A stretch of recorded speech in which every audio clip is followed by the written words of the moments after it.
उजनी धरणाची दमदार घोडदौड सुरूच आहे. अवघ्या 12 तासात पुन्हा एकदा मोठी वाढ झाली आहे.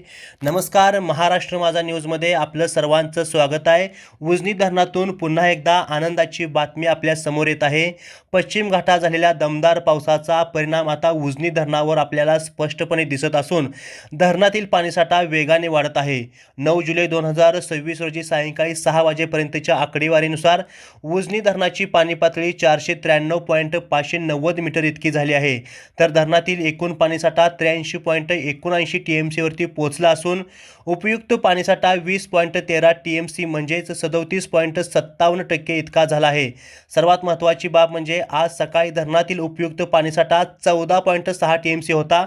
अवघ्या 12 तासात आणखी 6.7 TMC पाण्याची भर पडत हा साठा 20.13 TMC पर्यंत पोहोचला आहे.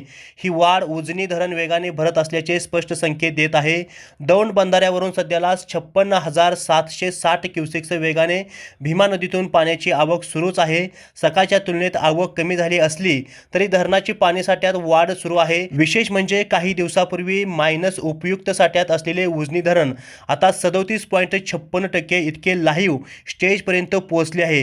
ही वाढ खरीप हंगाम, पिण्याच्या पाण्याचा साठा आणि सिंचनाच्या दृष्टीने अतिशय महत्त्वाची मानली जात आहे. आता सर्वांचे लक्ष पश्चिम घाटातील पुढील पावसावर आणि उजनी धरण किती वेगाने भरते याकडे लागले आहे. उजनी धरणाच्या प्रत्येक ताज्या आणि विश्वासार्ह अपडेटसाठी पाहत रहा महाराष्ट्र माझा न्यूज.